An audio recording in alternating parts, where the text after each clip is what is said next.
Board of Park Commissioners of Lake Bluff Park District. Marcia, can you please have a roll call? Commissioner Gila. Here. Commissioner Lane. Here. Commissioner Greenwood. Here. Commissioner Weeder. Commissioner Walsh. Here. Commissioner Weber. Here. President Weaver. Here. Can I please now have a motion to approve the agenda? So moved. Second.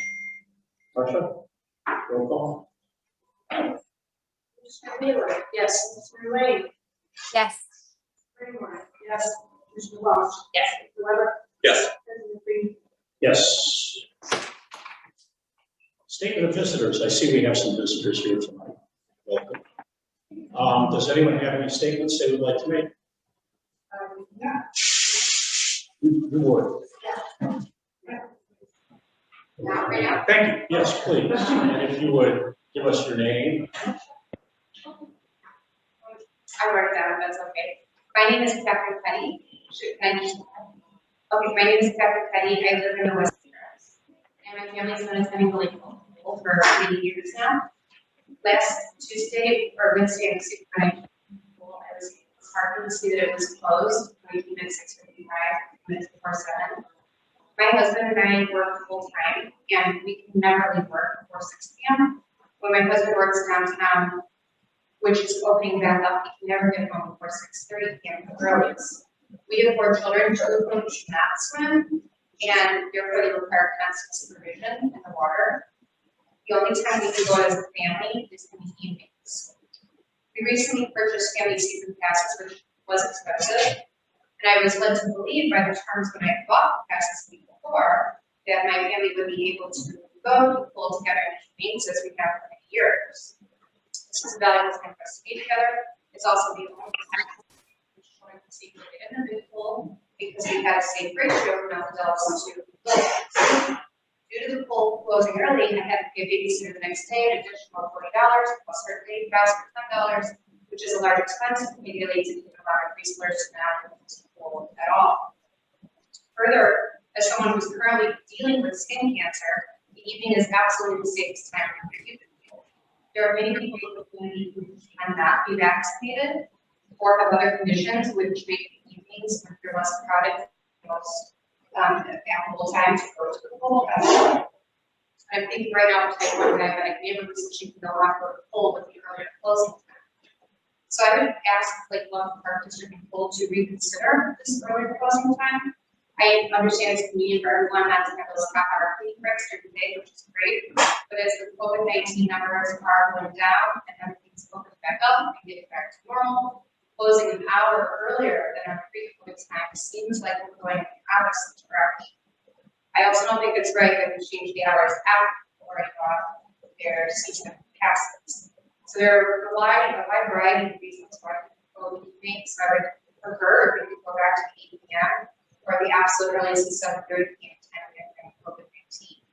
That seems to be what the best service we need of the community, taxpayers, and paying people as well. It seems right when we write that people who work during the day, such as myself and husband, have access to a public service like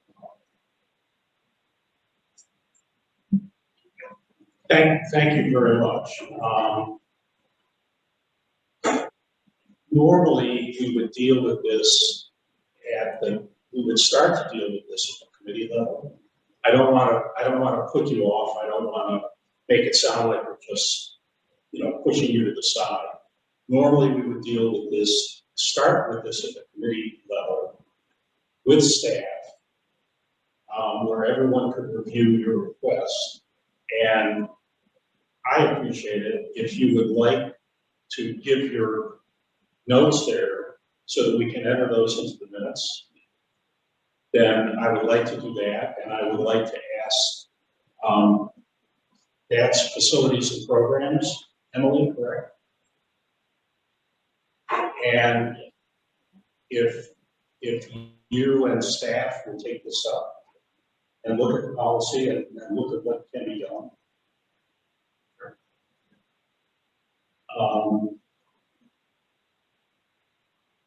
appreciate you coming here. I think we all appreciate you coming here and your words, because these are things that are important for us to know. They really are. Thank you very much. So my name is Lauren Cusack. I am also a resident of Big Bluff, with my two oldest daughters who came with me tonight. They're the oldest of 6 currently. And Could you speak up just a little bit? Sure, Please? Lauren Cusack. Do you want me to move? Would that be helpful? You're okay? Sure. Okay. These are my 2 oldest daughters, 2 oldest of 6 children. And I've actually lived in Lake Bluff my entire life.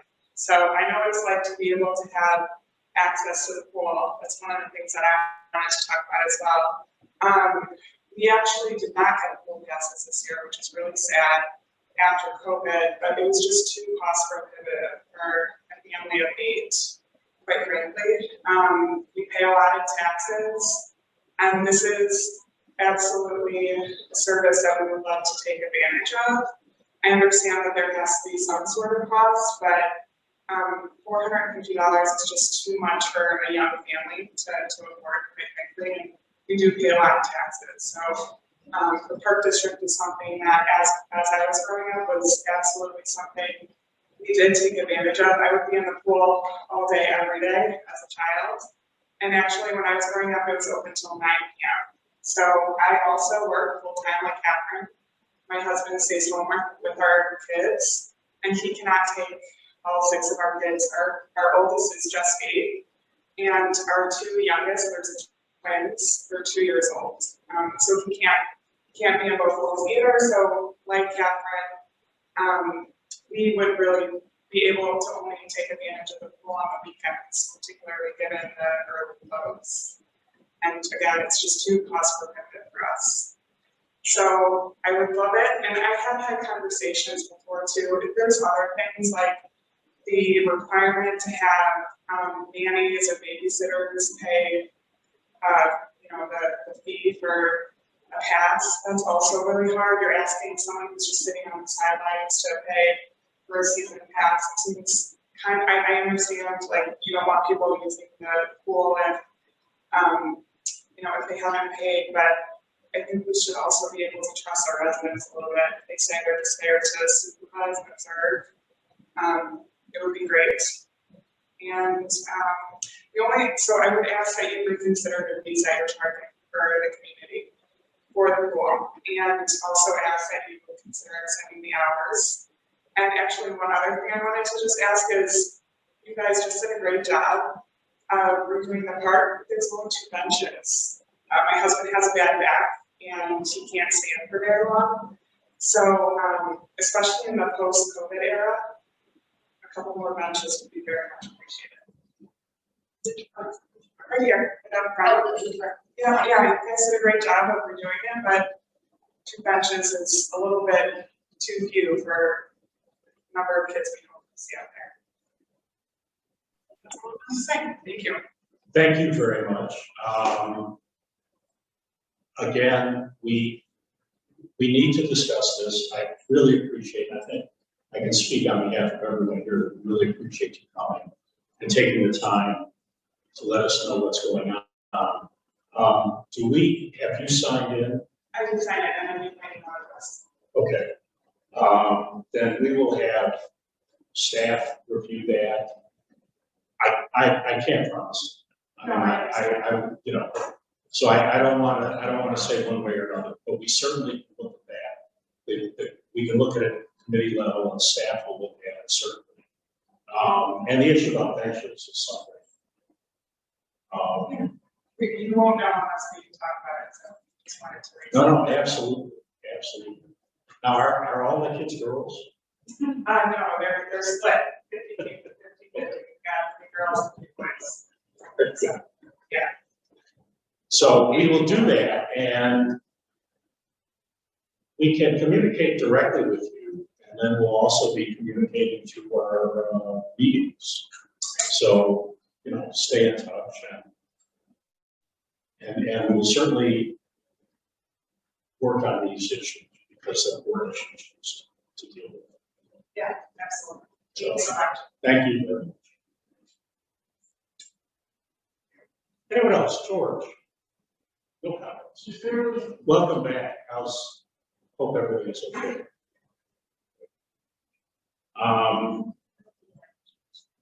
Okay, no other statement of visitors.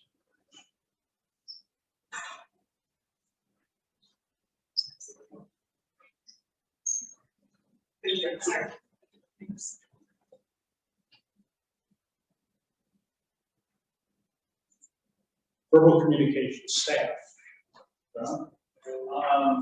Didn't have much, other than what put in the reports. Did want to just briefly mention that I received a call from former park commissioner David Danfield, and he said he was on the board for 10 or 12 years. It was here when Rob was hired, and he just wanted to compliment the board and the staff for opening the pool last year. He felt it was done in the same manner as far as the safety protocols. And he also felt the same way this year. The staff was doing a good job, like swim laps, and felt the pool was, felt safe in the pool, like the protocols and everything we're doing. They had a place to stay. So he wanted to just mention some compliments that I wanted to share with the board. Well, thank you, but the board rejects the compliments and puts them all with staff. Because it was staff and Jim, certainly and Noah. But even the decision last year, he was talking about the board decision to move forward with opening the pool when a lot of communities didn't. He was impressed with that and just wanted to pass that. Thank you. Staff gave us the confidence to do it. So the kudos belong to staff. We just raised our hands. Well, okay. And that's Jim or Josh, do you have anything under verbal communication? That's all we had to see. I had a question about the July 4th parade. Because you make the statement that you and some staff will be participating. I know in the past the park district has had stands or something. I mean, there have been areas where the park district has been seated, or we've done some different things. What are the plans this year? I know everything is different. So it's okay. We have a parade committee person here, George might be able to share a little information about that.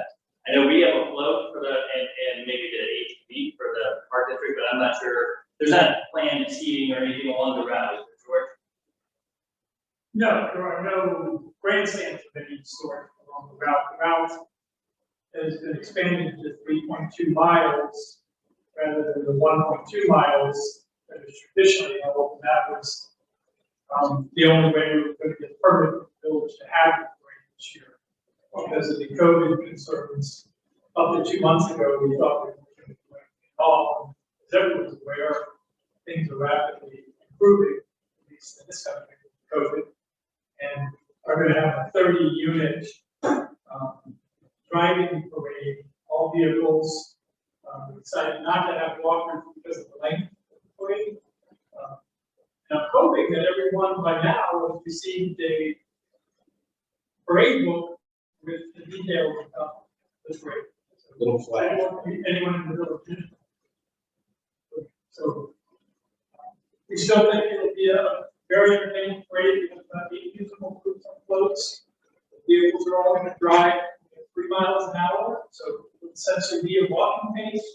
So you'll be able to interact with the people on the float. They won't be whizzing by like they were last year, about 10 miles an hour. So, but it's not the whole parade. Questions? Thank you, George. Anyone else have questions regarding the staff? Okay. Please, finance administration. Yes, last Monday, reviewed the audit, which we will go over. Happy to introduce Katie Graziano, who was nice enough to join us in person this evening. He joined the finance committee this year, and aside from the primary focus was going over the audit, And then we also talked about a little bit more about potential beach and pool planning, and we will start discussing the 10-year capital budget at our next meeting in July.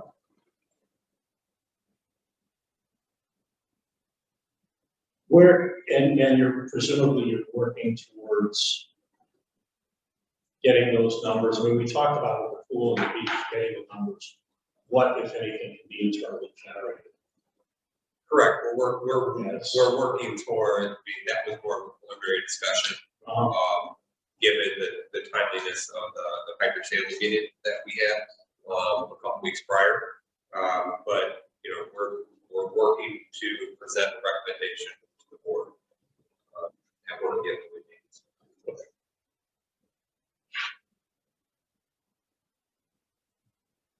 Any questions? On this? Okay. Parks and beaches. We did not need it in advance of this meeting because of all of the ancillary discussions that are going on. And I understand as well, Jonathan, about the excess project. Okay. Emily, facilities and programs committee. So we had a few discussion items that we're also going to cover later, so I won't touch on those.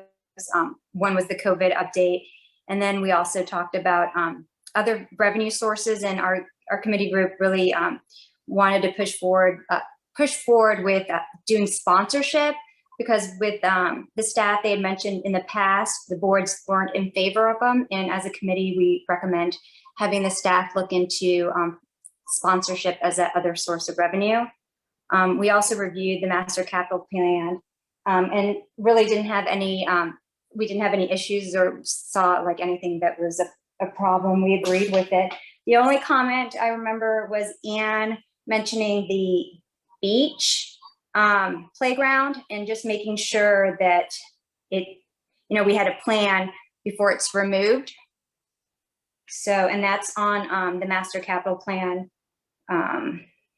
that says recommendation for the board to review before it's done. Also, we recommended to move forward on the Blair Park pickleball court resurfacing that staff had recommended.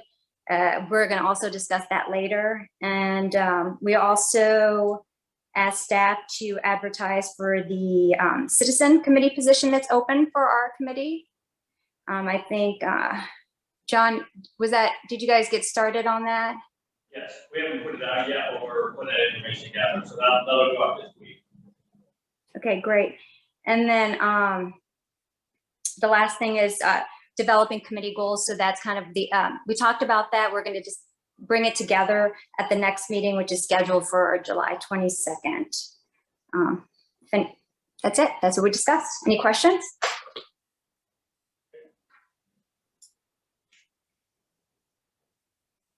Friends of the Parks. I don't know if it's Nikki. Last round for me. They have a future meeting coming up. Money I understand is still coming in from the Sunrise Beach, which is next week, so I wrote the whole tally of it as well in excess of $5,000.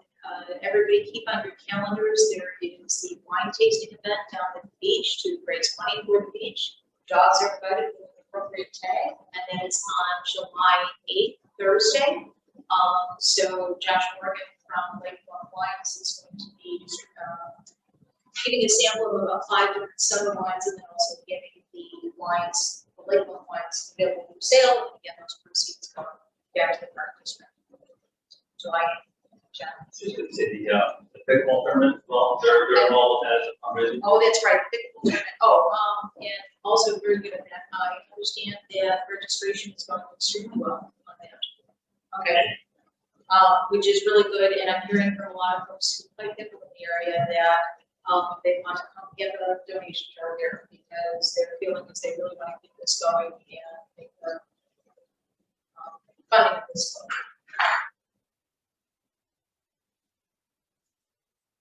Good. Any commissioner comments?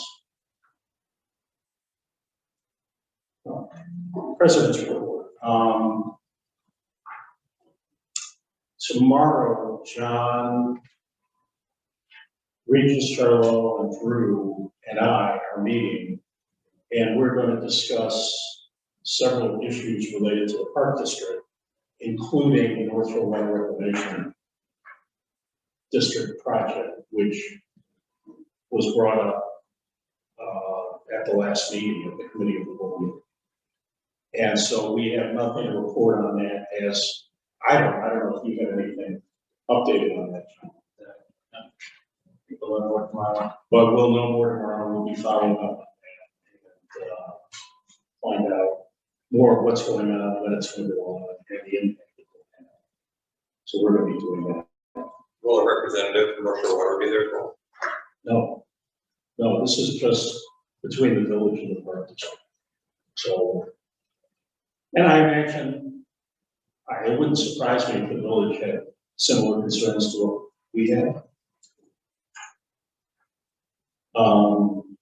But I think we'll wait and see what Drew and Regis have to say. I know Regis has some concern about it.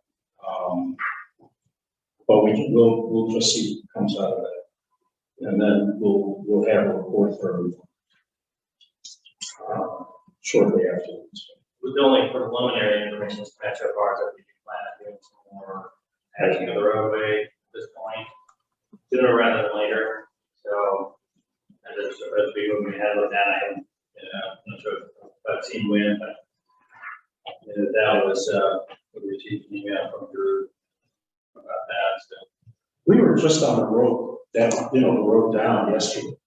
And it's inexplicable how they fix certain parts of it and not others. That's the problem. I mean, I don't know if it's thigh deep, they fix it, if it's only knee deep, they don't fix it. Yeah, not clear about it, but, okay. If we can move on then, and if I can get a motion, do we do these all at the same time or so? The minutes together? Can I please get a motion to approve the minutes of the May 24 regular board meeting and the June 14 committee of the whole? Marshall, roll call, please. Commissioner Wheeler? Yes. Commissioner Ray? Yes. Raymore? Yes. Commissioner Welch? Yes. Commissioner Webber? Yes. President Littlefield? Yes.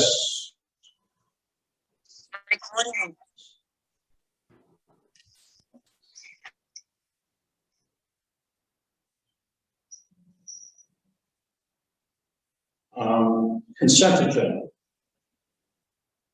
Does anybody have any questions or comments about the consent agenda, payables and ACH report, which is in a new format this month? I just quickly wanted to compliment Josh on the new format. As you can see, this packet was 60 pages instead of 90 pages. So, and that was just the,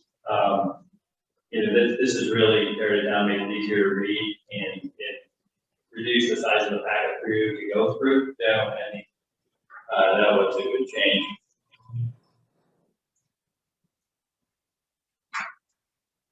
I see that we're paying Johnny Rustler and the Beach Bum Band more money than we're paying the other bands. I'm intrigued and I want to be there to see if it's really worth it. That's the one you want to come to. That's what I want to do. 10% more.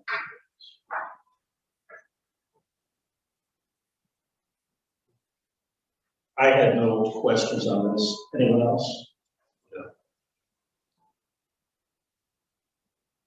Okay, can I get a motion then to approve the invoice schedule for ACH payments May 2021 and the invoice schedule for the period ending May 27, June 9, and June 28? So moved. Marshall? Commissioner Wheeler? Yes. Commissioner Lane? Yes. Raymore? Yes. Commissioner Welch? Yes. Commissioner Webber? Yes. President Littlefield? Yes. Okay, on to finance, the financial report, month-to-date and year-to-date financial report. So the general fund for May loss of $8,000, which was over budget by $100,000. A big chunk of that was the received national property tax payment. This month, which is over, budget, expenses are under budget, $1,000. The recreation fund, we have a net gain of $3,000. Performed better than budget, for that loss of about $43,000. Again, property taxes and this is the budget for tier 3 for quarter 1. Partial. For year-to-date revenue, over budget $110,000. And same kind of thing due to the receiving the property taxes for in April from 2020 and 2019 tax levy. Budgeted recreation fund year-to-date is over budget $117,000. Expenses are under budget $35,000.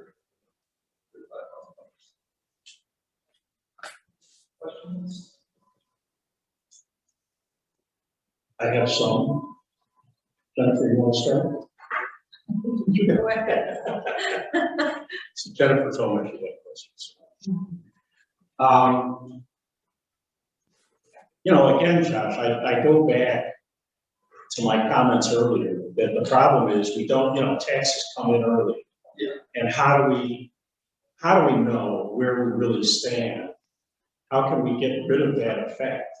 Yeah, I'm looking at trying to get to the, you know, especially for the board reports, use that cool county just for the board reports. I'm not there yet, working on it. But yeah, I understand the issue. Just a quick point on that one. Are we running into any like cash flow issues in the months of April and May, leading up to the taxes actually coming in? So we did a transfer. April. Okay. One year transfer from the next day. It was July at the time. We'll also transfer $100,000 back in July. Okay. So the next day account. So yeah, we run into that problem. Not sure if that's an every year thing, that far out. I think that Rich, you know, mentioned, you know, we planned for it this year, and it was, you know, due to reduced revenue, you know, with COVID as well, so we were just, you know, planning, but I don't know if they've done, ask that double back this year. Yeah. And I don't remember from last year. You know, No, or 2 years ago. you would have probably signed off on the transfer. For the wire transfer. Yeah, we didn't do it last year. I'm trying, 2 years ago, I wasn't chairman, so I wouldn't have signed off on it.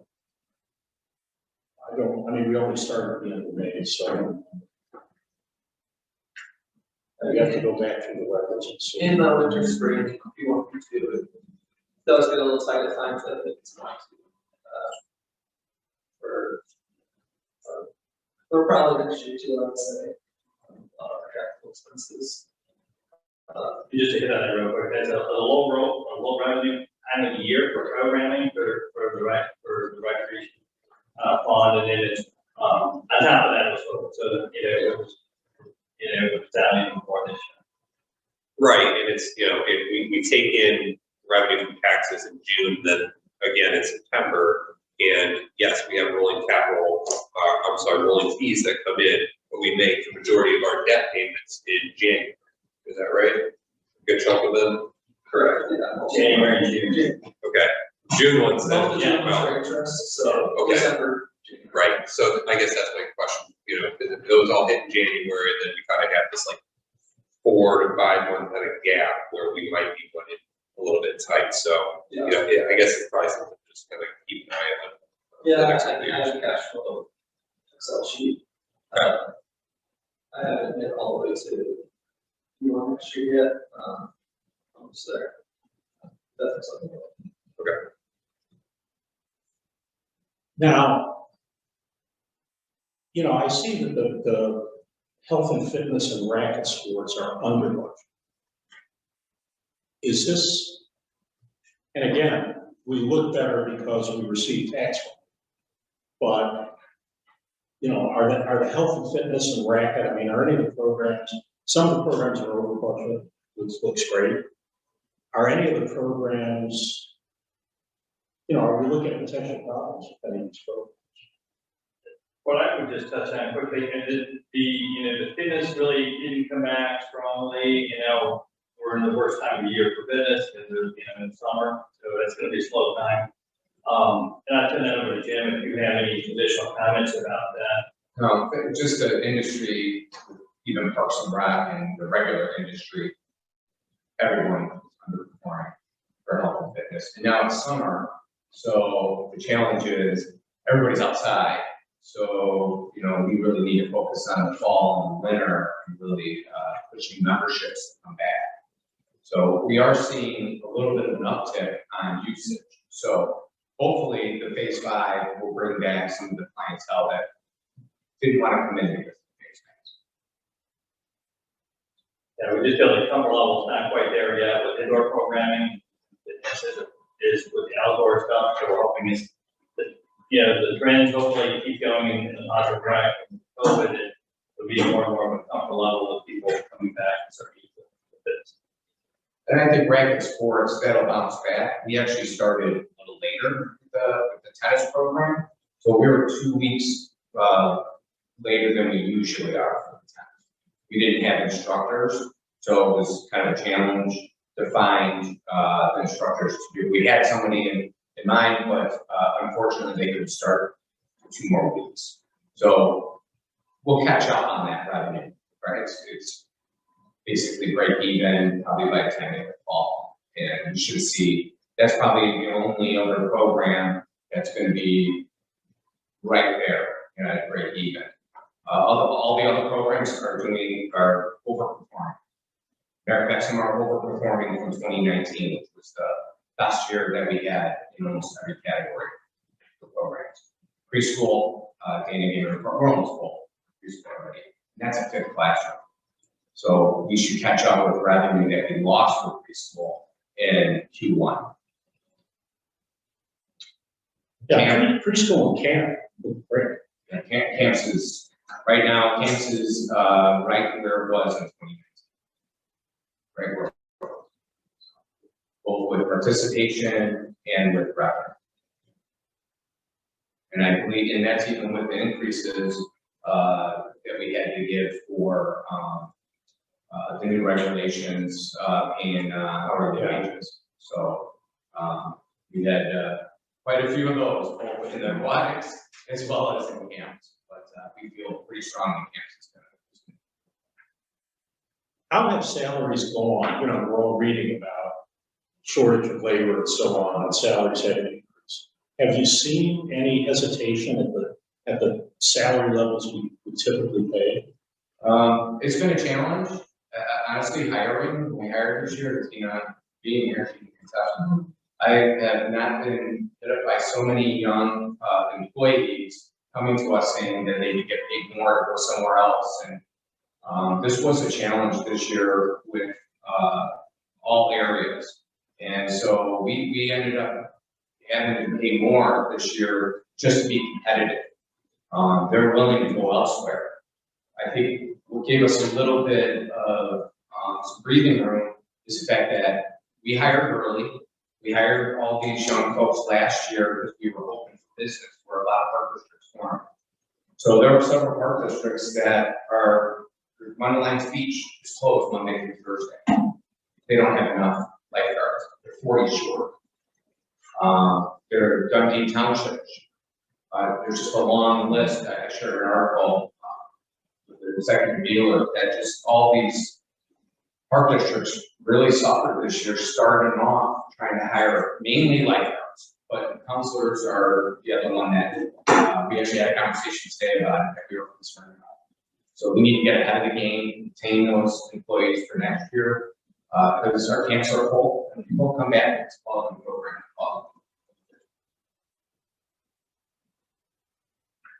Well, I would just, those other programs look great in the health and fitness for sure. We see it. Please stay on top of it from a budget point.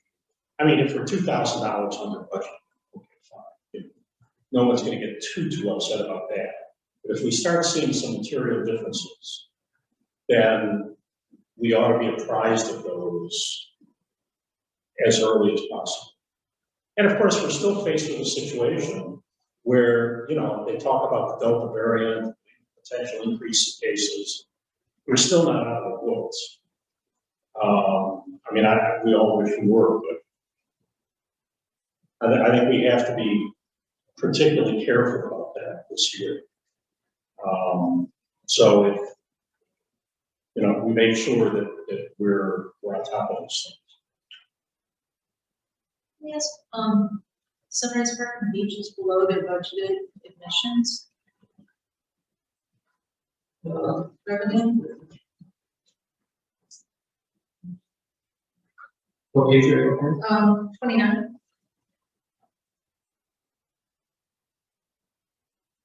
So yeah, Is it because of our schedule with residents and non-residents? But we had that same as last year.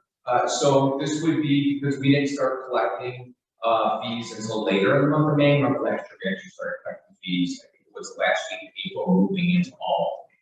So we're slightly behind on that. Now we are also the only beach that was open throughout the month of May and most of June.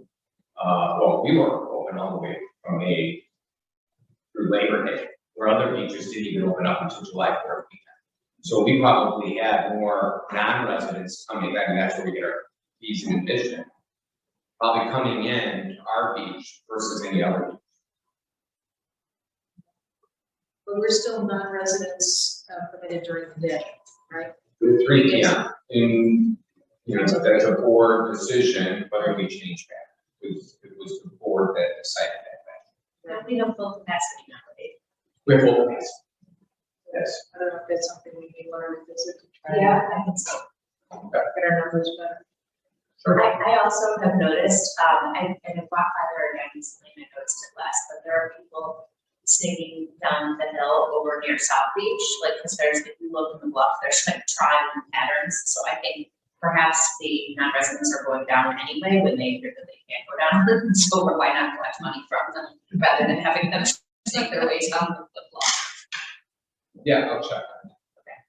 Or maybe that was due, and maybe it's, you know, filled back in because there's no longer capacity, you know, I don't know what it is, but it looked worse earlier this summer than the last time I walked by. I think I would push back maybe a little bit selfishly, just because the budget shortfall isn't dramatic, and I have heard anecdotal complaints within the community that many of the people down at the beach are non-residents. And while it looks good from a budget standpoint, I think there are people in the community who would like it to be Lake Bluff residency. Got it referring to during the day or after hours, because there's a lot of people. I wasn't, Yeah. you know, talking about like, you know, if what hour of the day it was, but, you know, it is, as some of our visitors mentioned earlier, you know, we do pay for our fair share of taxes, and, you know, we should enjoy the beach. Is there a sign at the top right now that says, like, I know there are other rules of the sign that says that after, you know, non-residents only allowed after 3 p.m. because some people have commented to me that they feel the lifeguards having to push back on that a lot, like that's not getting rid of the sign. It's not a sign. Okay. There's actually 2 signs. Okay.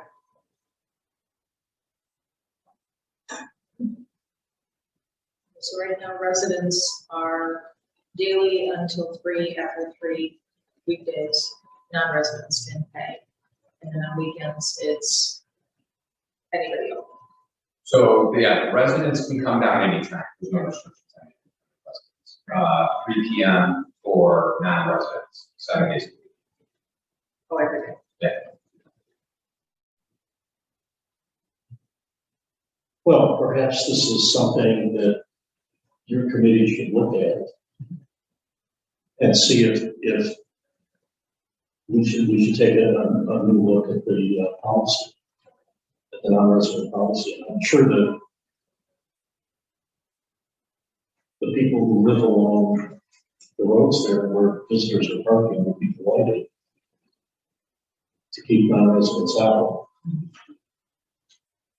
But as you say, the revenue we get from non-residents is also not immaterial, correct? Yes. Thanks. So this might be something, you know, if your committee looks at it, and then the board as a whole can take it up and see if we can reach a conclusion, if we need to change.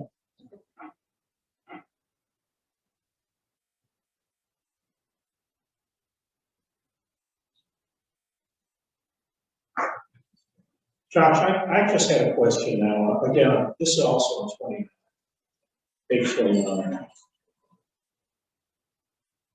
Where, you know, miscellaneous income is above $82,000 above year-to-date budget. But it's the impact fees and the donation from the Friends for the preschool playground, which is all going out or already has been. I don't know. Yeah, the playground, that's excellent. So other revenue is $319 above year-to-date budget. That's kind of on an operating basis. Correct, I mean, that's just,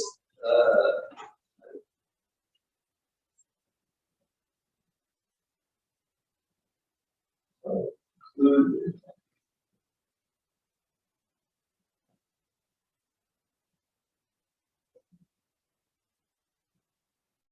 I mean, being above budget is good. So yeah, I have the corporate, which is other way. It's. Oh, so this is another category. Correct, it's a separate category. A separate category, okay. So just a smaller. Well, you know, again, I go back to my point, how can we, So the revenue is accrual based, so like the camps and stuff, they hit most of the camps that you do. It's just the expense side of things. You know. So the revenue is deferred to the proper dates. The expenses, we don't have that worked out. okay. Whatever we can do to clarify these things. No, I don't know if we can get into an operating income and operating expenses versus non-operating, which I think taxes would be non-operating income. I don't know if from a formal accounting point of view that's accurate, but I'm not a formal accountant, so I don't know these things. To just get a better handle on where we stand from a real operating thing. Because we can always add taxes back in. I mean, we know we're getting roughly half the budget for taxes. So all the sub funds on the dashboard, those are without taxes. So on page.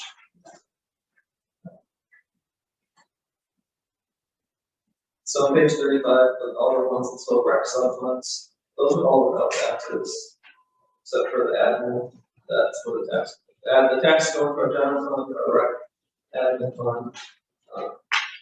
Okay. So those are all without taxes. No taxes go into the funds of rec. So those are actual revenues. So this is actual operating. Okay.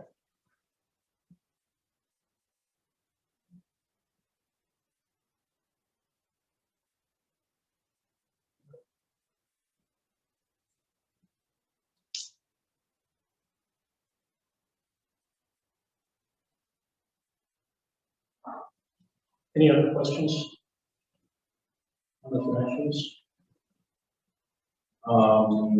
We need a vote on this, right?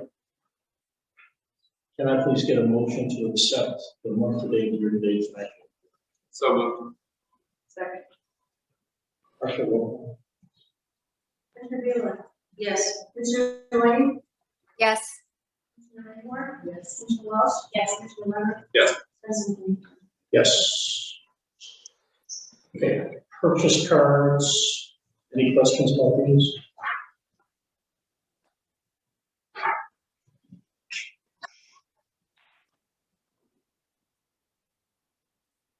If not, if I can please get a motion to accept the purchase cards for the month. So, Second. Partial roll call. Commissioner Taylor, yes. Commissioner Lane, Yes. Raymore. Yes. Commissioner Welch. Yes. Commissioner Weber. Yes. President Bruggen. Yes.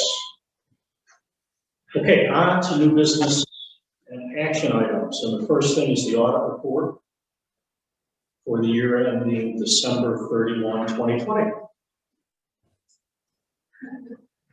The floor is yours. Hello. Good evening, everyone. My name is Ann Seals, and I'm Laura Rockhaven, principal at the firm. We worked closely with Josh to get the reports finalized and presented for this evening. It's okay with everyone else and briefly walk through the bottom report and give some highlights. I'll also reference page numbers and any questions. Anytime during the presentation. So the comprehensive annual financial report is broken up into 3 sections. The introductory section, financial, and fiscal. So the introductory section is first, and key points in that section is the prior year certificate of achievement award on page 8. So this is the award that was awarded to the Park District from the last fiscal year, and which we submit the report tomorrow to GFOA. We'll leave an award in there for next reporting cycle as well. The financial section begins on page 11, which is the audit opinion. We issued an unmodified opinion, which is the best that we can issue with auditors. Basically, this means everything was materially correct that we tested, and all the internal controls that we reviewed were also sound. The management discussion and analysis starts on page 14. This is a great look-up version of what happened during the fiscal year. Directly compares fiscal 2020 to fiscal 2019, and offers some nice charts and graphs for the year as well. Page 26 starts the government-wide financial statements. So this will include the capital assets and long-term debt of the Park District. The total net position was just over $6.1 million. Which was an increase of $753,000 compared to 2019. So although the Park District did see an increase in that position, there was decreases in revenue and expenses directly back to 2019. This is all due to the COVID-19 and the state shutdown from during last fiscal year. Page 30 starts the fundamental financial statements. This will not include any capital assets or long-term debt. We'll have the balance sheet first in that section, and then the income statement. The total fund balances for all the funds at December 31st was just over $2.6 million. Again, an increase of about $773,000. The general fund did increase $263,000 due to some higher revenues that the Park District received in the fiscal year. The recreation fund decreased $85,000. The directly related to the COVID shutdown and the loss of revenues and expenses for the last fiscal year. Master plan increased about $516,000 due to deferring some of the capital projects to the next fiscal year. And special recreation also increased $137,000, again due to planned capital expenses in fiscal year 2021. The notes start on page 37. Number 1 is the first note, which describes a lot of the significant policies that are shown in the report. Note 2 states the budget, and also where it's noted that the bond interest fund was over budget during fiscal year 20, and also had a deficit balance of about $36,000. Note 3. Which starts on page 45, just gives some more details to the financial statements. So you have the cash and investments on page 45, total cash is under $2 million for the district. Page 48 have the capital assets, which shows the details by asset class for any increases, decreases, and then also the depreciation. Page 49 is your long-term debt. So each of the outstanding long-term debts that the district has has a nice description of maturity date and interest ranges. Page 61 is the IMRF, no disclosures. You'll see that the IMRF liability decreased to be a net position asset at the end of the fiscal year, which had a balance of $554,000. Page 67 is the OPEB, other post-employment disclosures, and this decreased $53,000 to $163,000 of liability. And then on page 76 starts the budget to actual statements. So each of the funds of the district will have a board approved original and final statement along with the actual amounts for the fiscal year. And then finally, the last section of the report is the statistical section, starting on page 107. This offers some nice 10-year trend information for the reader. Again, as I mentioned, 10 years of financial, revenue, debt, demographics, and operating information. I would like to thank Josh for getting us through the audits and making our process and audit cycle very simple and easy. It was great to work with him again for this fiscal year. Are there any questions on the report? I just want to say thank you for putting this together. It was very easy to read and easy to decipher. Makes it very easy for the finance committee and for us all. Just want to touch base on the recommendations that were in the management letter. Yes, I did. There were 3 comments. One was the over budget for the debt service, and the deficit fund balance also for debt service. And then we had a not in compliance with the fund balance policy for those 2 funds. Right. And for points 1 and 2, and I guess you recommend how we handle those, because especially with respect to fund and interest in fiscal year 20, I guess maybe I'm a touch confused as to point 2, there's a surplus of 1/8, but yet point 1 for fund and interest in the deficit.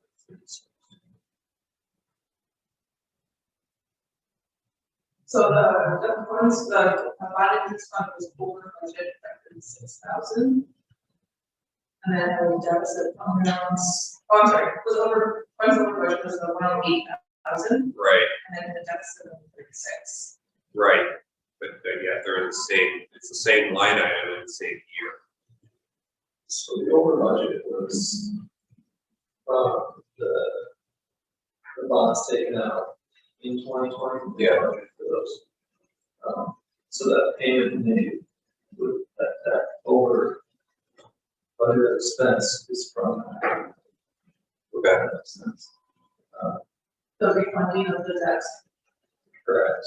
So we didn't know where to bring them, so it was budget obviously. So that's what that issue.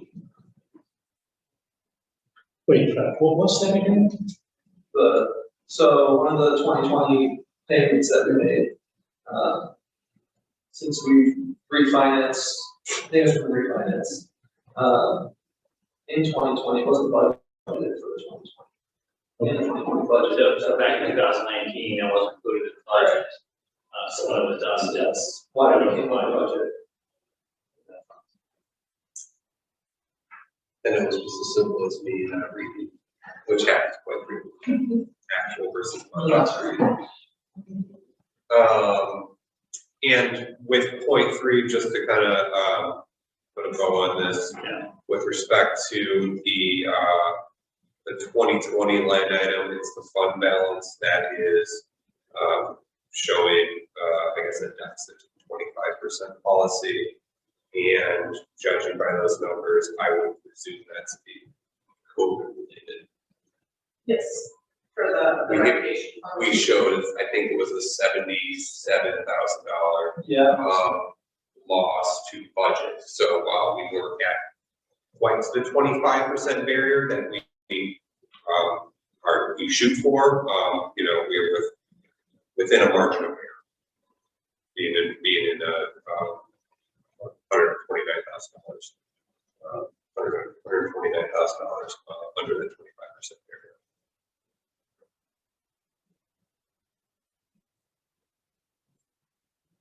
So the finance committee met, discussed, and recommend that the board approve this.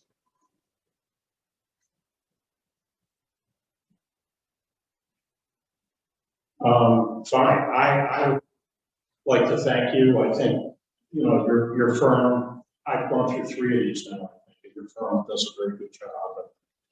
As you said, Scott, we're able to understand these things. And it helps us to have that. And of course, now you're working with Josh for the first year. So we hope to continue our cooperation with that. And I think these points, you know, in terms of fund balances, it's always been our goal.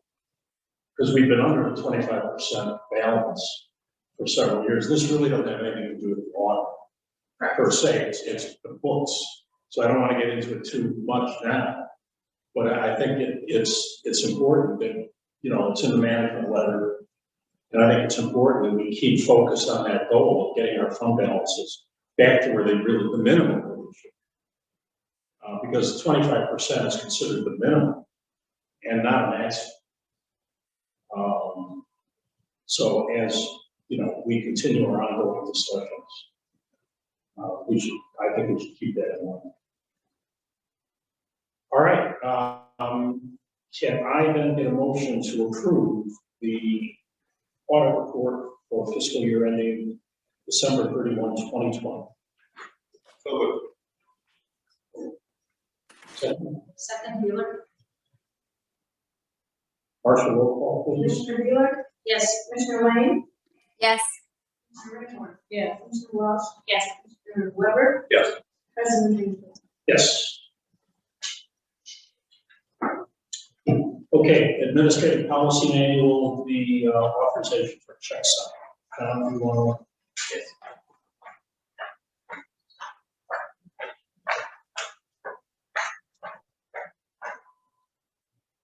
So, basically, there was, you know, some discussion about check signing. As you know, we've increased the check signing authority level for the superintendent of recreation position for the director. In order to try to cover more of the, especially the recurring checks that we weren't able to cover. So that's been approved. In part of that discussion was that whether a need to have all of the, you know, all of the board members and check signers, and now we didn't, you know, looking and speaking with our attorney and looking at some of the other park districts, it's more normal, more normal practice, I guess, that the president, vice president, and treasurer are check signers, and then we have 2 of us as staff. So after looking at that, we had some discussion with the finance committee and made a recommendation with them at that committee, and I believe they made the recommendation or approved the recommendation to bring it to the board. that is correct. We did approve this motion. Anyone have any comments?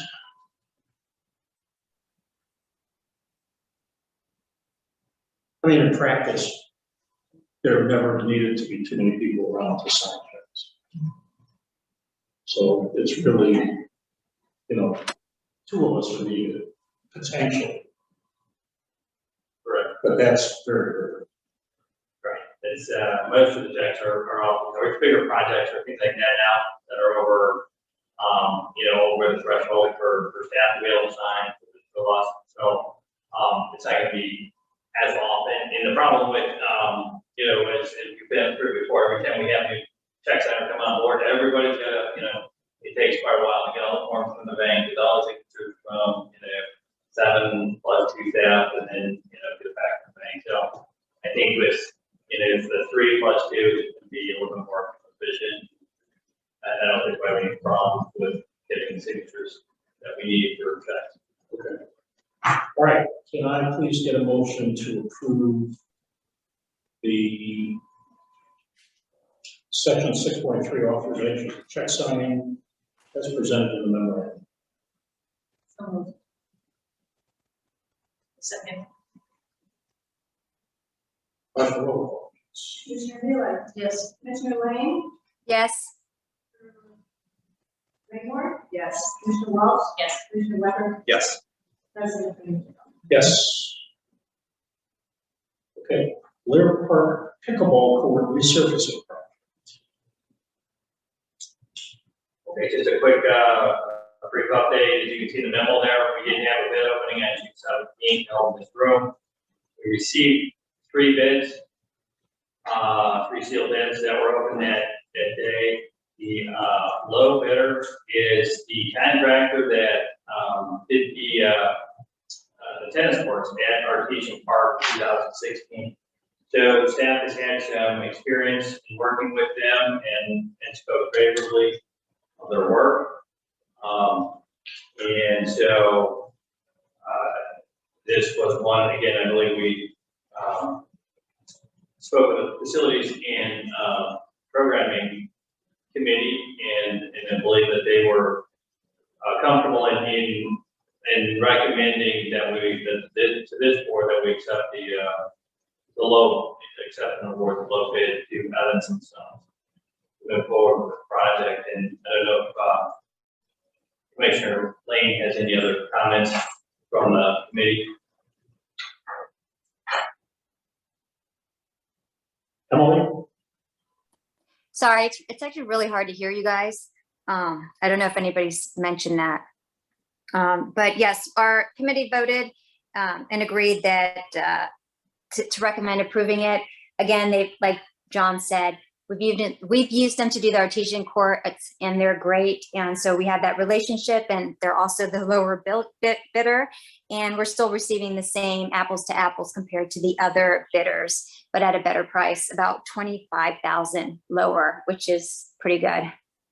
So we didn't have everybody agreed on the committees to move forward and recommended to proceed. So this is going to resurface the entire area, all the courts. It is, it will take in all of the courts. You can see the, on page 47 there. So you can see where the tennis court will still be on the far right. So that will be the tennis court that's used for a lot of our tennis lessons, very popular program. So those will actually, so those are portable pickleball courts. We'll actually paint the lines, but the nets and balls will be portable. The 2 courts in the middle are also going to be portable. They have to be because they're within the overrun area of tennis for safety. They can't be permanently mounted within that safety area. So those will be portable, but the lines will be painted for those permanently as well. And then we'll leave the nets up that that was in between. I think that was a suggestion maybe that came out of the committee. The old tennis net, just to stop, ball and roll, and, separate the court a little bit. Okay. So I did include just a quick snapshot of the budget, and we can be in pretty good shape with the budget on that project. Again, the Friends have agreed to share half over a 3-year period that they would reimburse. So the Park District is fronting the money to do the project. Friends will pay the Park District back over for that half over 3 years. And then below that is the timeline. And so, the intent would be to, in talking with the low bidder, that their schedule looks pretty favorable for August. We started on this project, so also in August, September.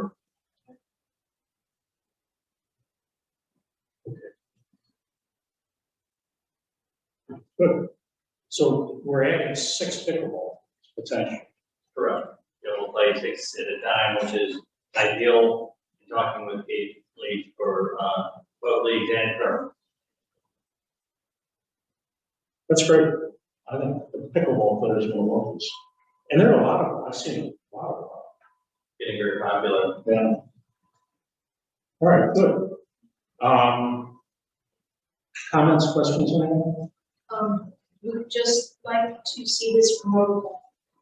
Once everything is ready to go. Social media and website and newsletter and, maybe the village newsletter, their information with them. I think this would be great to get signs up there and let people know that, you know, there's going to be, this kind of change coming for fall because, we're Highland Park, Lake Forest, everybody has the pickleball courts and we're kind of, we're still seeing this point, so it's good to get them.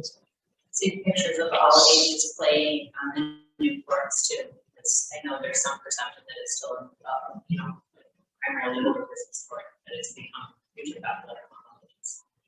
Yes. Wow. That's a good point.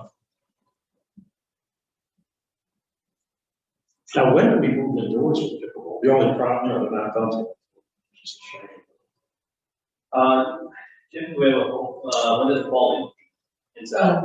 Usually go float from inside and outside, depending on the weather. If it's still nice out, we'll still play outside. Prior to these courts, they would be coming in, usually at the end of October. And they will have a regular schedule. They fight for the gym over preschool. It's fun to watch. Okay, can I please get a motion to recommend the board to accept? So moved. The amount of $68,740 from Evans and Sons to resurface the Blair Park pickleball court. I think Emily said so moved. Commissioner Lane, motion. I'll second. Marcia, roll call. Commissioner Wheeler. Yes. Commissioner Lane. Yes. Raymore. Yes. Commissioner Welch. Yes. Commissioner Weber. Yes. President Lincoln. Yes. Okay, golf course stormwater project, and I see Sandy Hart here and Ashley Stelchuk. Who are watching us on Zoom. I have had discussions with a number of board members, and there have been some communications between board members and town. And we are going to defer the July 7th meeting. The decision really comes down to one of timing. There was a change in the timing of the bid. And where originally the bid was supposed to be put in sometime in September for the grant, which was a FEMA grant. It was put in sometime for September, which would have given us all this time to go over the project. It's a very complex project. There are a lot of issues, a lot of moving parts. And I know not everyone here is so comfortable with it. So it certainly is something that requires significant discussion and significant study before we're in a position to approve or disapprove the project. We were informed, I was informed last week, John had a meeting with the Stormwater Commission, and that FEMA grant is no longer available. There is a grant available, as I understand, from the Department of Defense. But that grant would have, the application for that grant would have to be submitted by July 12th. As we went through the work needed and the questions that I would have, and I'm sure all of you would have even more questions, it was just clear to me that there was not going to be any way that we could seriously complete that work in time to go to the lawyers to create the commitment, the written commitment we would have to give so that the grant application could be put in by the 12th. I have not had a chance, this happened later this afternoon, when I had these conversations and discussed this with various people. So we have not had a chance to discuss it with our counterparts at the Stormwater Commission or the county, and I apologize for that. But I think that's, given what everyone has said, and given what the project looks like. I think that's the sensible way to go. And not to rush this beyond what is reasonable. It's a large financial commitment for the park district. Potential financial commitment for the park district. And, you know, as I've said before, and I don't want to grind this down too much, I'm probably the biggest supporter of this project on the board. I think I play more golf at the golf course than anyone. I certainly wish I could play more on the golf course than anyone on the board. So it's something that if we could do it, I would really like to do. I would really like to see the conditions allowing us to go forward with this project. But we can't go forward with it by July 12th.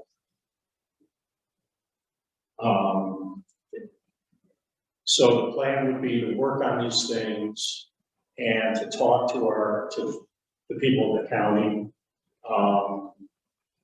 about the various issues that need to be studied so that we have better information for the board. And then ideally we would have our August committee of the whole meeting devote itself to this topic. So that we could then move to take action sometime after that.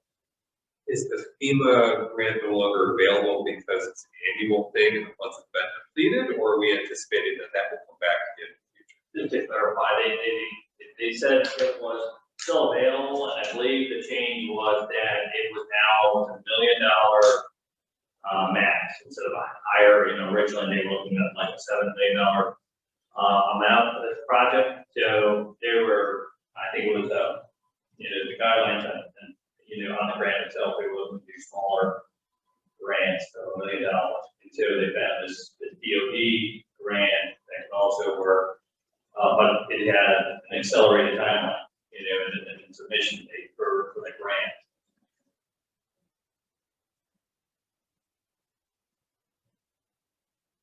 So we had voted at the last meeting, I believe, to continue discussion, and we will continue discussion. But we'll be doing it on a little bit different schedule. So, so that July 7th meeting, we will not be having. But as we're getting to the Sunrise Park and Beach, well, the access, but before we mention that, the July committee of the whole meeting will be held, and that we're going to devote to the beach and pool projects to try to really put meat on the bones in terms of the schedule and work order for everybody so we can proceed with that.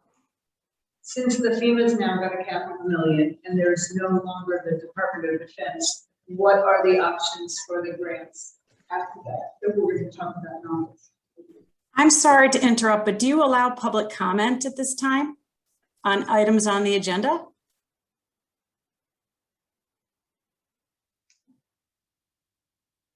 I would prefer not to say. I actually thought that was an Open Meetings Act requirement to have public comment for items on the agenda to take place during that agenda discussion.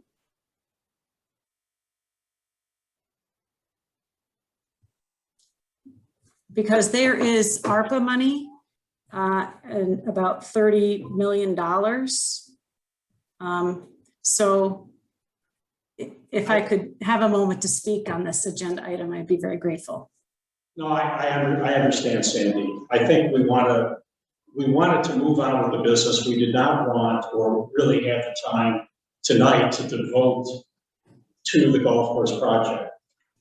I would prefer getting in touch with you tomorrow, if we can do that, or at a convenient time for you, and beginning the conversation of how we can do this and what, Sue, to your point, what we can do now. Well, I'm just curious, because we talked about two different layers of funding, and now you're saying they're both off the table. So is there other funding that is on the table that we will have to discuss? That's my question, since we mentioned the two and then we said they're both off the table, so does that mean this is gone? Well, I don't know. I mean, again, the project is initiated by Lake County, Stormwater Pollution. We have our golf course. So we don't have to do any, you know, we just continue with our golf course. May I just, I'm sorry, but if your attorney is there, can someone advise, please, if I'm allowed to give public comment during this agenda item? Well, we had the statement of visitors at the beginning of the meeting. So we normally do not allow public comments outside that time. And that's what we're trying to restrict, and we're trying to keep the meeting flowing because of the other business. Okay, and I'm sorry that I didn't understand that. You know, I guess back in the old days, if somebody had something to talk about on a specific agenda item, that's when that discussion would be. So I was having difficulty hearing. Commissioner Lane said the same thing. Did I hear that we will be having the invitation that was made to me by President Greenfield? You told me that I could come and speak on July 7. Is that invitation, does that still stand? My decision not to call a special meeting for July 7th stands. Okay. All right. Thank you. There's $30 million available. So I have to say I'm extremely disappointed that it seems like the decision is being made by President Greenfield to not investigate the millions of dollars of opportunity here. I find it shocking given the fiscal state of the Park District. Sandy, we're not saying that we don't want to investigate. I do want to investigate. And I do want to push this project forward if it can be done under the proper conditions. And I don't believe, and I've talked to other board members who also don't believe that we can thoroughly discuss these items and thoroughly discuss these issues in time for a July 12th submission of the grant application. And if I may, nothing is set in stone. All that is necessary is a letter saying we're interested in learning more. That's it. There's no financial commitment, no legal commitment, no intergovernmental agreement, nothing. A letter of support of which you will be, you know, they will be receiving from me. I'm certain the village of Lake Bluff, Congressman Schneider, State Representative Bob Morgan, and State Senator Julie Morrison. I'm just requesting that the Park District allow a conversation about this. And that's all it is. It's just a conversation. We have already voted to allow conversation. So we're ready, the board is ready. The board, we voted at our last meeting to continue to pursue this opportunity. So we don't have to take a vote on that. We don't have to do anything with it. We've done that, and we have the ability and the desire to do that. We have to investigate further. There are a lot of issues that need working out through this. And we're just not going to have time between now and July 12th. It's not fair to us. It's not fair to the board to have the pressure to approve a project that might result in substantial financial liability to the park. And as was discussed, and then I'll be done, and I appreciate your indulgence here, there's no commitment, there's no approval of a project, there's no nothing. It is a letter of support saying we're interested in learning more, and that's it. So the presentation that I thought I was going to be able to make on July 7 was just an outline of what could be and nothing more. So no requesting of a commitment by the Park District, because how could you possibly commit? You don't have the information necessary. I totally agree with that. And that's why it's not a commitment. It's just a letter of support, no commitment. And I would be very grateful if you would reconsider and allow that conversation to take place on July 7th. Sandy, I am always open to reconsideration.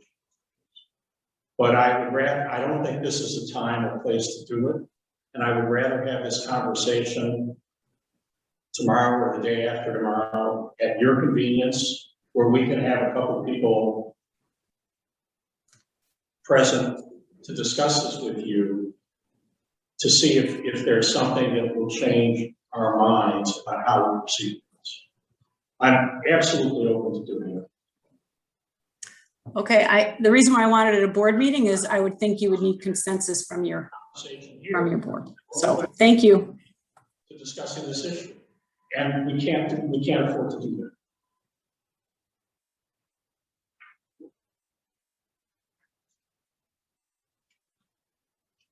So if I need clarification, if we as a board need clarification on something, then we will absolutely work with you to get that clarification and take whatever steps we can take.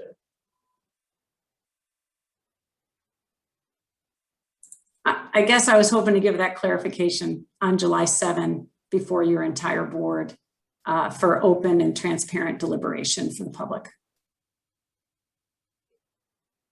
I do have a question. Is there a reason why we couldn't still have that meeting on the 7th? Because from what I've heard, there might be liability, but there's also revenue. I think it's an obligation to the village. If we're going to be spending a lot of money on referendums or however we pay for the beach and the pool, I think it is our obligation to look at what potential revenue could be coming in also. So I know the FEMA doesn't, now the deadline's too soon. I know we cannot make a decision by July 12th, but is there some reason why July 7th doesn't work?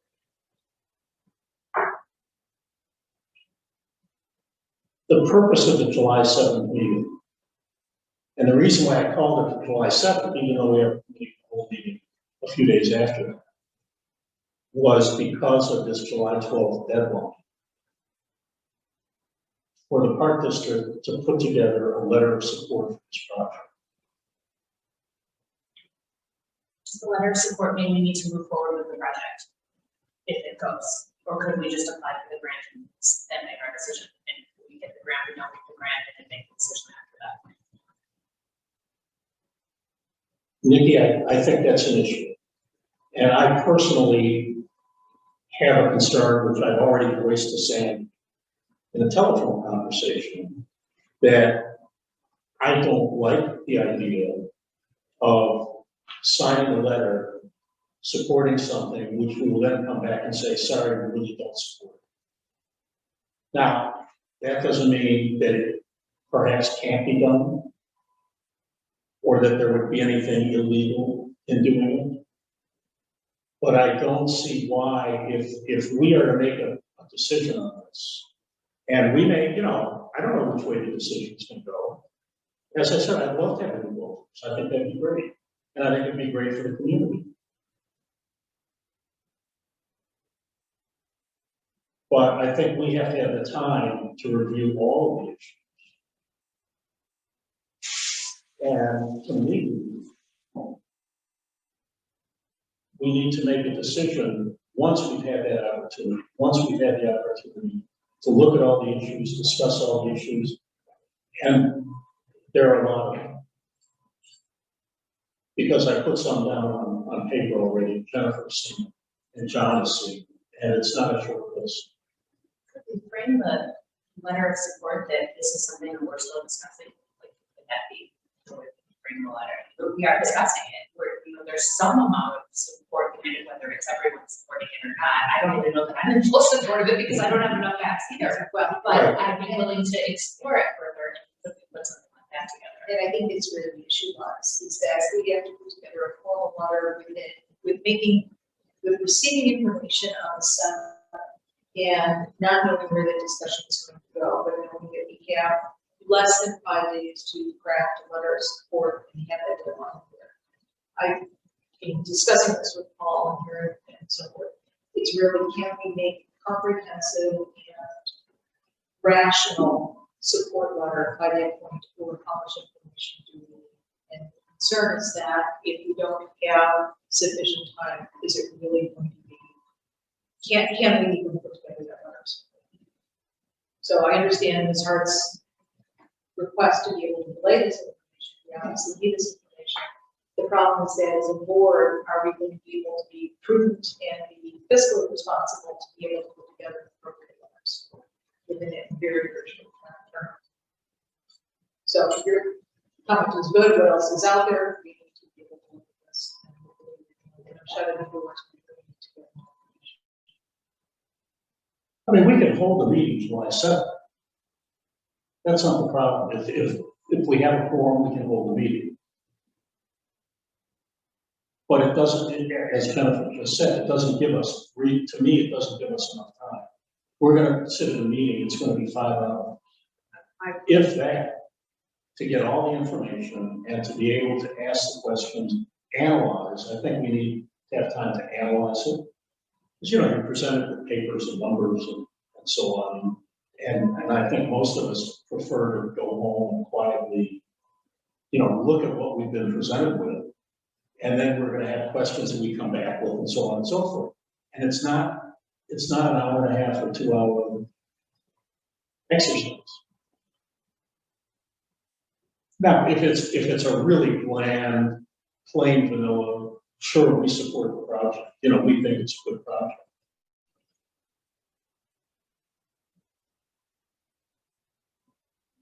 You know, perhaps that's something we could consider. But to me, it's a more serious thing. If the county is going to submit a grant application for this, then they go to a lot of work, and they then rely on us. And I don't want to give them that reliance unless we think there's a reasonable chance that we will be able to follow through on it. I'm not comfortable with it. I'm not comfortable with making misleading statements. Whether we can get out of it or not is another issue. I'm not looking at a legal position. I'm looking at a more of an ethical position. So my question about the 7th wasn't really about the deadline of the 12th. It was about if we have potential income, and from what I understand, revenue that comes in doesn't have to be key only for the golf course. So if we have revenue coming in and we have an opportunity for revenue, I think we owe it up to our taxpayers to make that decision, or to at least investigate what potential revenue would be there. That's all I'm saying. This can go for things other than the golf course as well. That's what I understood. It's probably worth exploring. It makes sense to explore it. I don't know what harm holding a meeting would do at this point. We can say it's only an hour, you know, we can just see it. It's okay. I mean, we don't have, we're trying to raise funds other ways, and we don't have a lot of opportunities to do that. If this could help pay for all of these things and not have to go to taxpayers for a referendum or other things, why? Nikki, don't get too excited. Well, Right now, the contract we have for golf gives us 10% of revenue above $800,000. Last year, the course was full. So unless the greens fees go up as a result of having a new course. no, I'm not saying the course, it's in the beach. I don't care about who else. Can we have this discussion on a normal schedule rather than a special meeting? It seems that having a special meeting, it's then incumbent upon us to make a snap decision. And I'm more than happy to ascertain more information in a timely manner.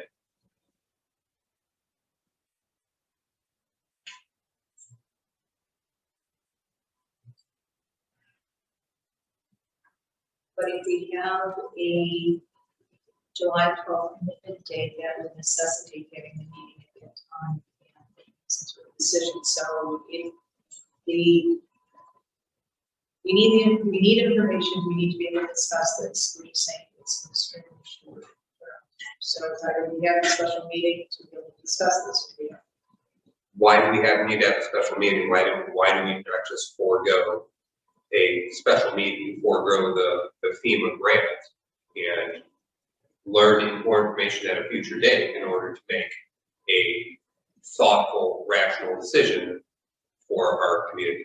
Which would be putting into the committee level. Rather than more discussion. Correct. Is there any deadline? And that was my first question. If there's no funding after the 12th, is this even on the table? Is this even a possibility? What's the point of that? Right, exactly. Well, I can't answer that because we're not applying for the grant. So I don't know what the grant application calls for, and I don't know what's needed by us in order to put that grant application in. Can we find out more details, especially? So,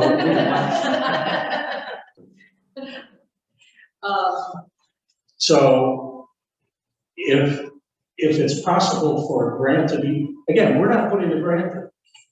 We're the instrument that's being used to make the project work. But we're not applying for the money. Right, so we should probably hear from the people that are.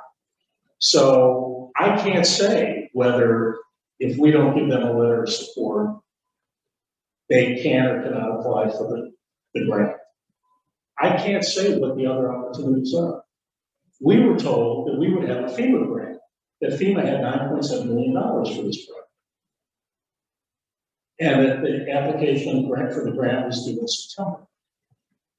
And then we find out at a meeting that no, actually FEMA only has $1 million per grant available. And the DOD has a grant that we have to put it in, but Lake County has to put the application for the grant in by July 12th. So, I mean, we were really blindsided. Had we known from the beginning that July 12th was the deadline, we could potentially have moved on an accelerated basis.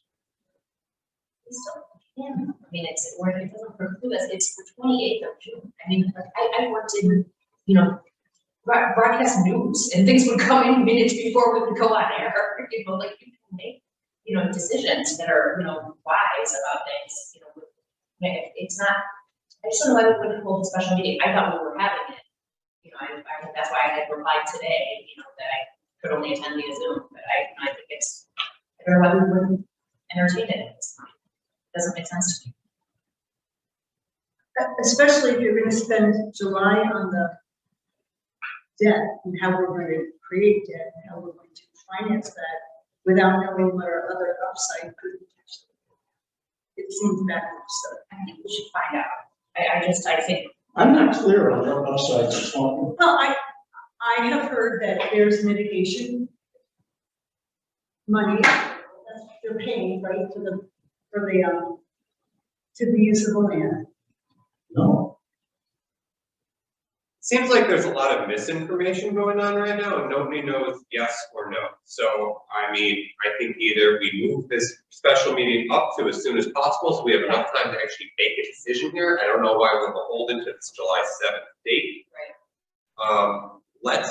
Let's hear from Ms. Hart about what options are actually available. She threw out a number that said $30 million, which last time I checked was 30 times bigger than any FEMA grant's going to give us right now. So maybe that's her hook to get us in the door in front of the table. But I suggest we just move forward and listen to a conversation and get it all on the table here. I agree. Thank you. So am I understanding that there will now be a meeting on July 7 or sooner? Ms. Hart, if you can provide us with some dates that we could get something on the schedule sooner rather than later, then I think we can all move on with this meeting and perhaps get something on schedule. Thank you. Will do. It's not a motion to proceed. That's only President Greenfield's. 7th is the first day. Why is the 7th the first date? Because I think the date was available to Yeah. discuss. When people are available, we'll have it. And I'm not trying to be difficult about it. It just is. It's the first day. John, do we have to give 48 hours notice for some type of meeting like this? Yes. I can be available before that. I can be available any single day.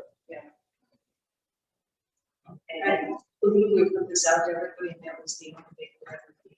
I was only asked for that day. I was only asked. I also was only asked. So if there's somebody else that can make it work, I hope they can reconsider their schedule. If you're looking at 48 hours, Monday's a holiday, so you only have. Right. You can start on the 1st, July 1st, or July 2nd, if it's a federal holiday. We have to be 48 hours. Today's the 20th of July, so July 1st is available. I can do the first and second. Middle of the day or. I can't do the second. Sandy, we still need a conversation. Pick a time tomorrow. Not 3 o'clock. I'll make myself available. As you see, Kurt Wolfer, the Executive Director of Stormwater Management, is on here, as well as Ashley Strelchak from Stormwater. You know, we'll make time. I just want to let you know, I was told that I could present July 7th, so I was moving towards that date. If you would like to have that earlier, that's fine. All the questions I think could be answered at a meeting. And I'm about 3 minutes away from the Park District. If it'd be easier for me to show up in person, I'm happy to be there. I'll email or text you tomorrow morning. Perfect, thank you. And we'll talk tomorrow.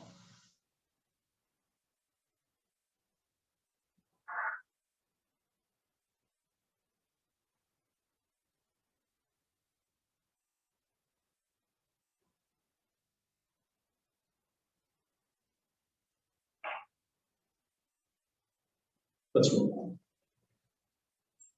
Sunrise Park and Beach Access Improvement Project. Okay, just, a brief update.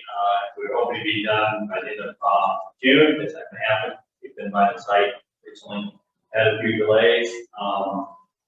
There was some additional engineering and survey work that needed to be done.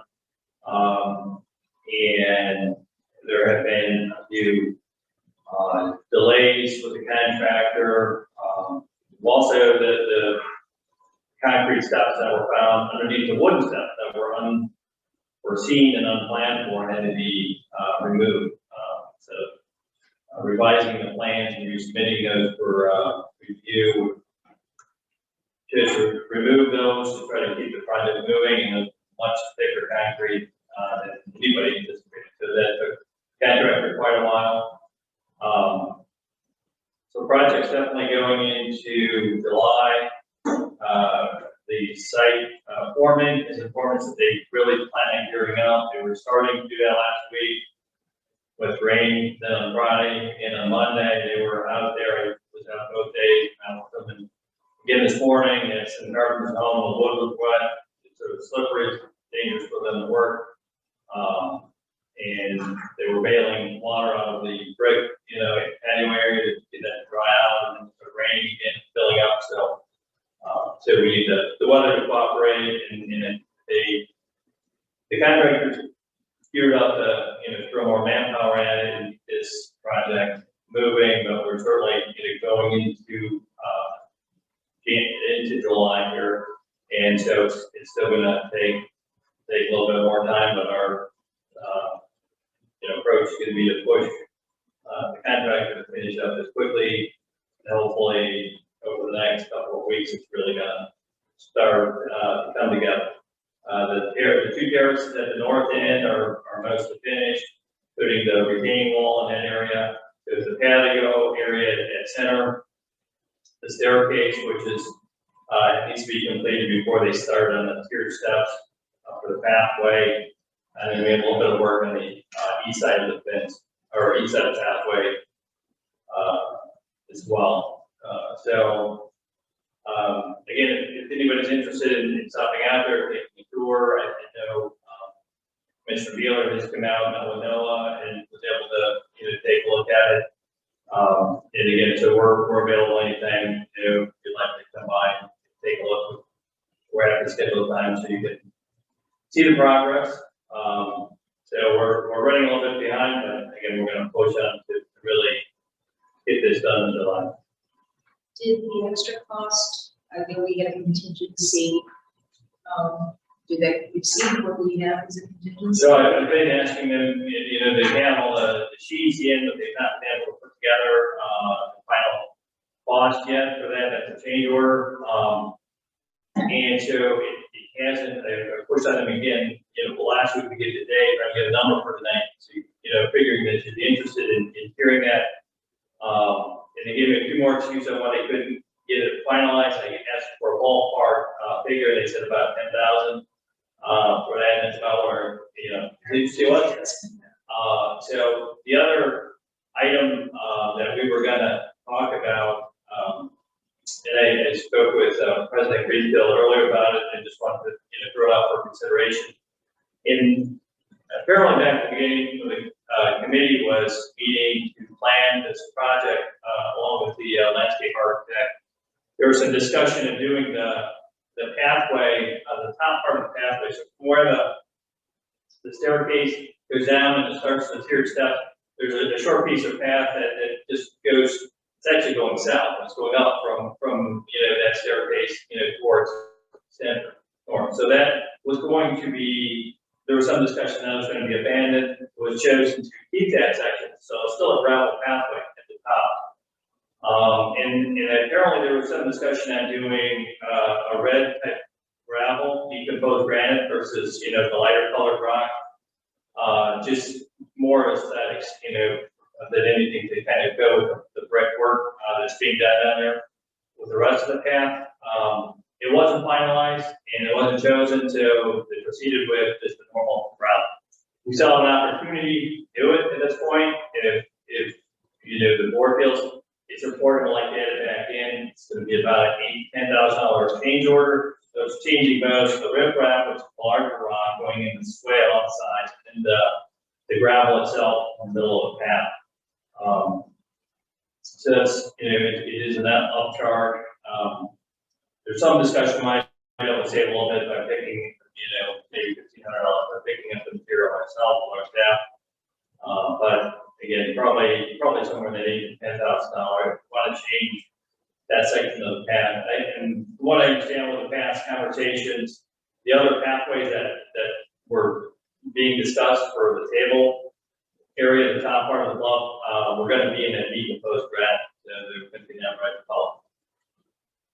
So it's really kind of, I guess, an aesthetics type preference. I do believe it will look better because it's heating brick. So we'll wash on the brick, from time to time during the rain or whatever.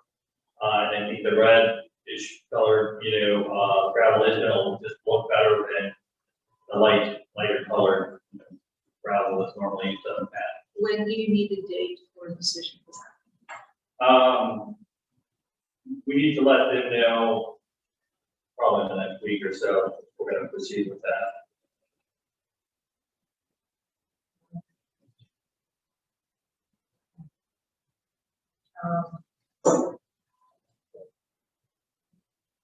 Because that's also the amount of contingency fee that we get, so,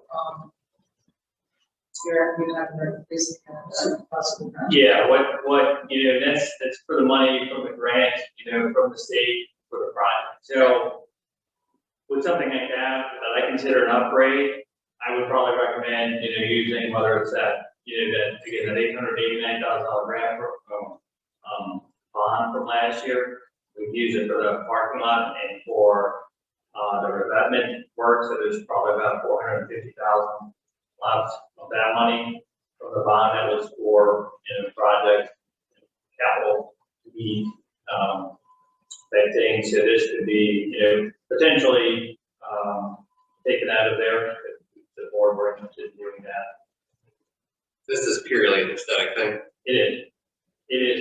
There was some discussion that whether the gravel might be slightly healthier for the trees because less alkalinity, but Cliff didn't feel that that was a very, was gonna be a big factor. So mostly, but I believe in our last meeting, we declined some $1,500 bike racks for thereabouts. So I guess I have a hard time moving forward with this type of. well, the bike racks, I think, were approved to be awarded with a freestanding bike rack, right? Yeah. No, I think we went into this project on the basis that it wasn't gonna cost us anything. And as usual, which is how a golf course is gonna be, it will end up costing us something. And, you know, it's 8,000 to 10,000 for the extra work for the stairs, which we can't afford. And then do we go in another 8,000 to 10,000 for just aesthetics? Or do we say, you know, the project was approved at this level? And let's go with that level. And that's how it's approved, and that's how it's conceived. And now they come and say, oh, but really, this would look better. So I would agree with Scott. There's those things that can be done later too.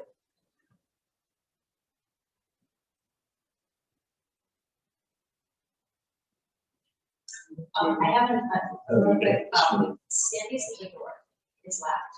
I don't, she's at the door. Jim, do you want to go out and or be open during the meeting? So, I apologize for that. Or they could just waive, you know, the extra time it took for all the concrete and just put this in, you know? They had to bring in a lot of equipment and manpower to take care of the stairs. No doubt. You know, it's unfortunate. I was gonna recommend this change for the aesthetics, because I don't think we will change it later. I think put it in, we'll live with it. I think it would, you know, I think it would be a nice change. And I would be recommending it if we didn't have that stair. We did spend 10,000, but I didn't want to hold the board back from being able to make the decision and consider it. So that's why I wanted to bring it up this evening.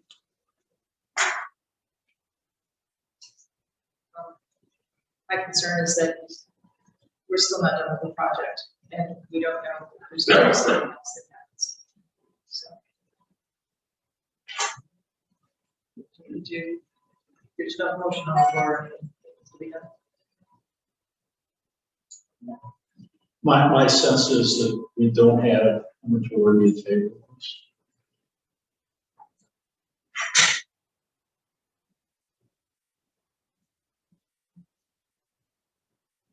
Let's move on. Yes, that's really all I had as far as the update on, sunrise, unless you have questions.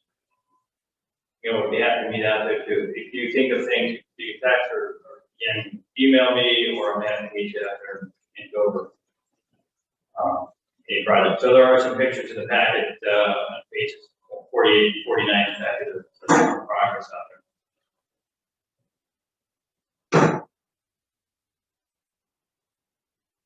Any more questions or comments on the beach access?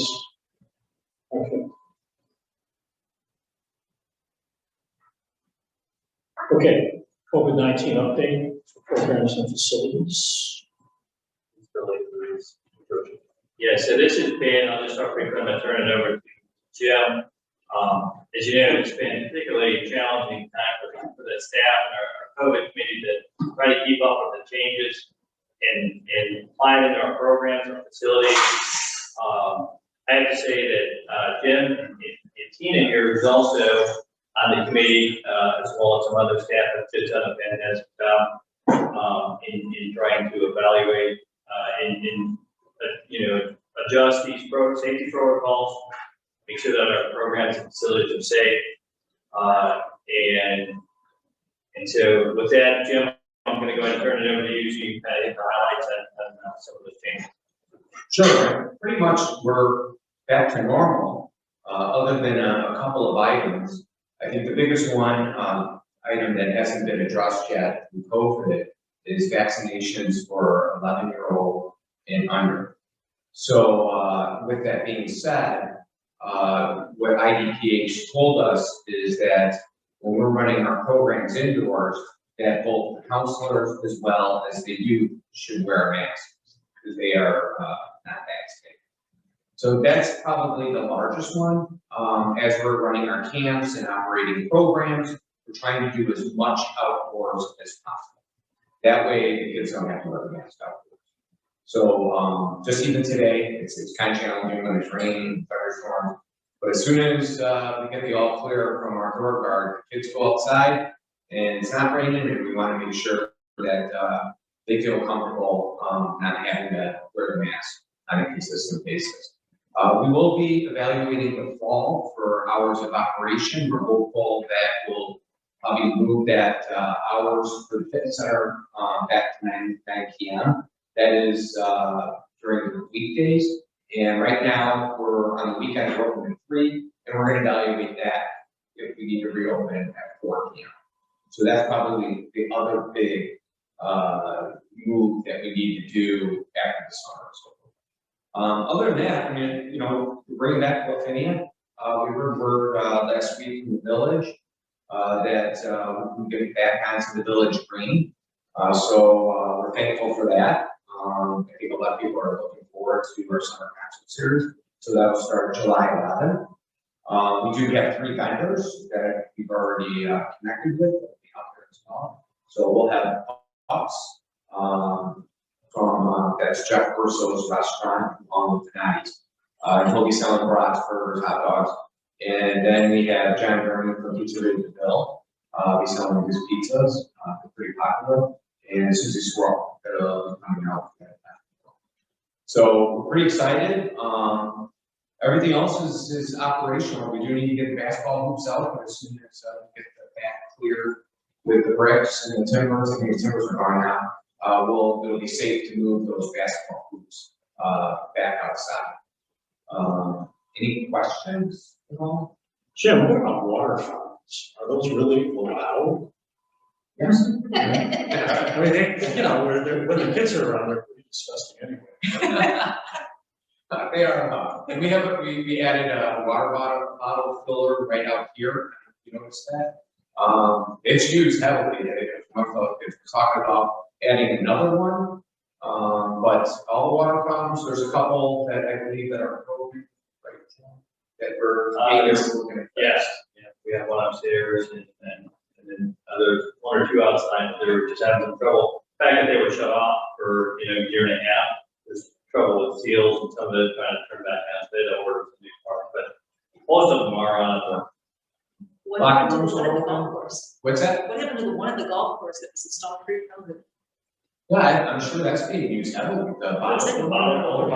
Yeah.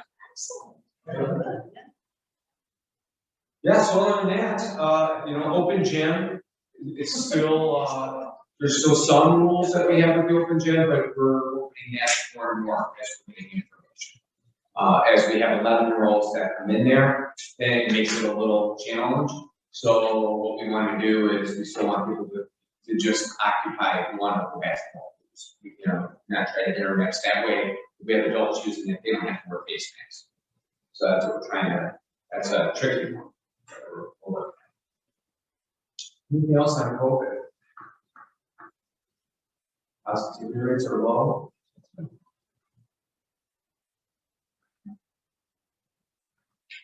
Okay. Board policy manual, board committees. Page 54.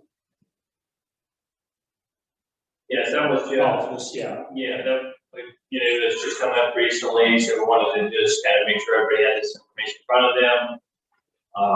Again, we appreciate, as always, you know, commissioners to volunteer their time.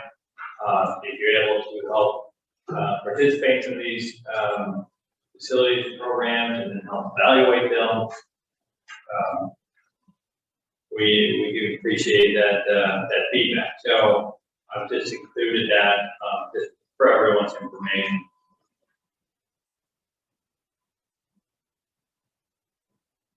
Any questions about this? I have not done this before, so I'm assuming if we see something that maybe we are alarmed about or concerned, that we can contact you before the end of the quarter of the survey. Oh, yeah, definitely.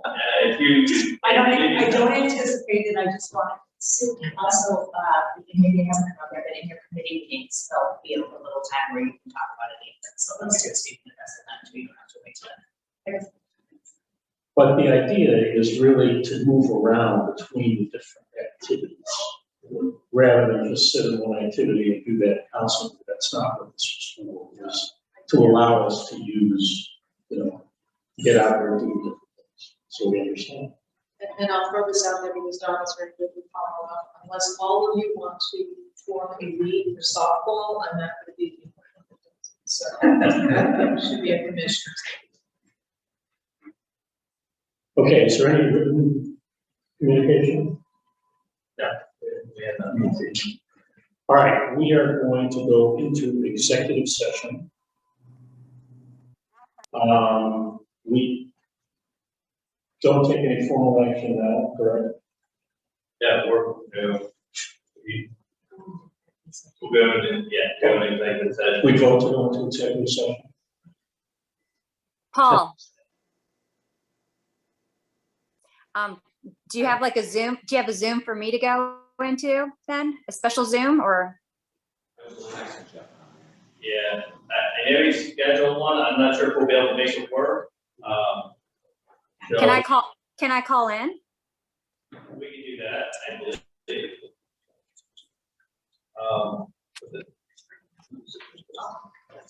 Yeah, is that legal? I think so. I think we could put her, I could call put on to see, Put her on speakerphone. Well, given the fact that you do Zoom, I would think the regulations are for electronic and not just Zoom, Yeah, I think it will be okay. Okay. All right, Emily, can we do that? So who am I calling? Am I calling you, John? No, I'm calling. Yes, if you have my cell phone. Okay, call you. Okay.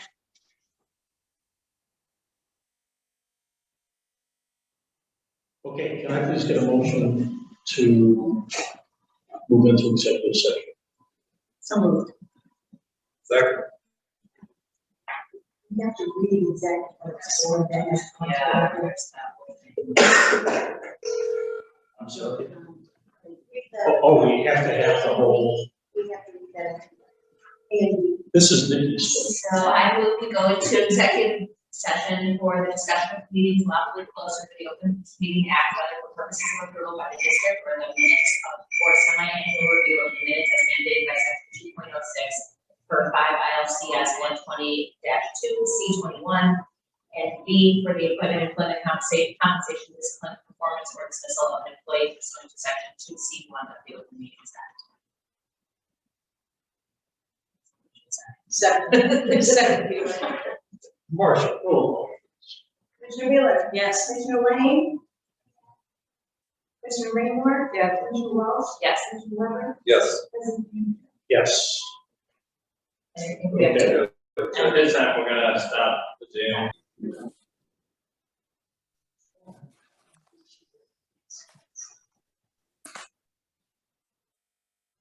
There goes Steve.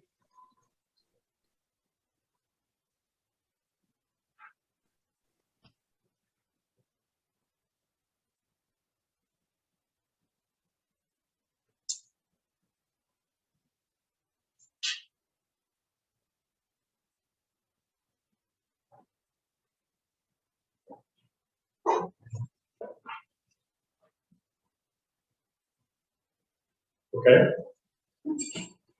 Ready to go. All right, fine. We now have before us a resolution regarding the release of closed session minutes. We don't have to read the whole thing. Can I please have a motion to approve resolution 2021-B?